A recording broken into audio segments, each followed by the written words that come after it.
ഞാന് കുറച്ച് വിവാദങ്ങളിലൊക്കെ പെട്ടതായിട്ട് അത് എല്ലാവർക്കും അറിയാലോ. എവിടെയായിരുന്നു 3-4 ദിവസം? കാണാതായപ്പോൾ സന്തോഷിച്ചു. ആരെങ്കിലും തല്ലിക്കൊന്ന് കാണുമെന്ന് കരുതി. അത് വിവാദമായിട്ട് നിങ്ങൾക്ക് തോന്നിയെങ്കിലും അത് വിവാദമായിട്ട് എനിക്ക് തോന്നിയിട്ടില്ല. എന്താ കാര്യം? പേടിക്കണമെങ്കിൽ അതിന് ഒരു ബുദ്ധി വേണം. അതിവനില്ല. എന്നെ വിഷമിപ്പിച്ച് എനിക്കെതിരെ ഒരു പോസ്റ്റ് ഇട്ട ഒരുത്തി, പൂത്ത കവളും ആകപ്പാടെ ഉരുണ്ടു വരണ്ടിരിക്കുന്ന ഒരുത്തി. ഒരു മാറ്റമില്ലല്ലോ ഇവന്. അത് ഡെയിലി എക്സർസൈസ് ചെയ്യുന്നുണ്ട്. ബുദ്ധി ഇല്ലായ്മയ്ക്ക് ഒരു മര്യാദ വേണ്ടേ? ഇവൻ ആരുടെ കാര്യം പറയണേ? ഇവള് വന്നിട്ട് എന്നെ പറഞ്ഞെന്താ അറിയോ? Flash back. ആ സ്ത്രീ പറയുന്നു അവര് രാമകൃഷ്ണനെ അല്ല ഉദ്ദേശിച്ചെന്ന് പറയുന്നു. അവരിനി ആരെ ഉദ്ദേശിച്ചാലും അവരൊരിക്കലും പറയാൻ പാടില്ലാത്ത വാക്കുകളാണ് അവർ ഉപയോഗിച്ചിട്ടുള്ളത്. അറിയില്ലേ അവളുടെ സ്വഭാവം? ന്യായമായാലും അന്യായമായാലും അവളുടെ ഭാഗം ജയിക്കണം.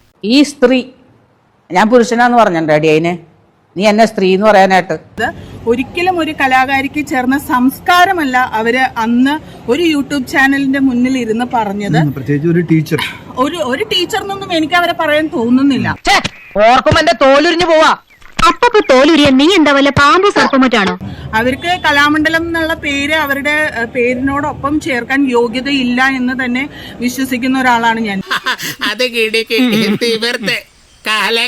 നീ മറിമായത്തിൽ കഞ്ഞുടിച്ച് ജീവിക്കാൻ വേണ്ടിയില്ല നീ മറിമായത്തിൽ പോയി അഭിനയിക്കാൻ പോയത്. നീ വല്ല ആർട്ടിസ്റ്റാന്നാ നിന്റെ വിചാരം? വിവരവും വിദ്യാഭ്യാസവും സംസ്കാരവും ഇല്ലാത്ത കഴുത മാന്യന്മാരുടെ പെരുമാറാൻ അറിയാമല്ലേ, സംസാരിക്കാൻ അറിയാമല്ലേ? നീ എന്നെ പറഞ്ഞതിന്റെ കുറച്ചു ദിവസം കഴിഞ്ഞപ്പോ നിനക്ക് കിട്ടിയോ?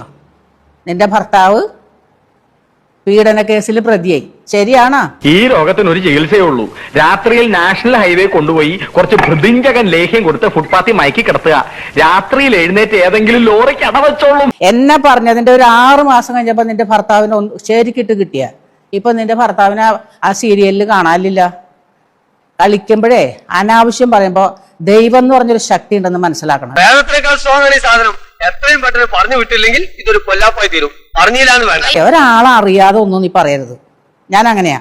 എനിക്കൊരു വ്യക്തിനെ കുറിച്ച് പൂർണ്ണമായ ശരിക്ക് സത്യം അറിഞ്ഞാലേ ഞാൻ ഒരു ആളെ കുറിച്ച് പറയുള്ളൂ, അല്ലാതെ ഞാൻ പറയില്ല.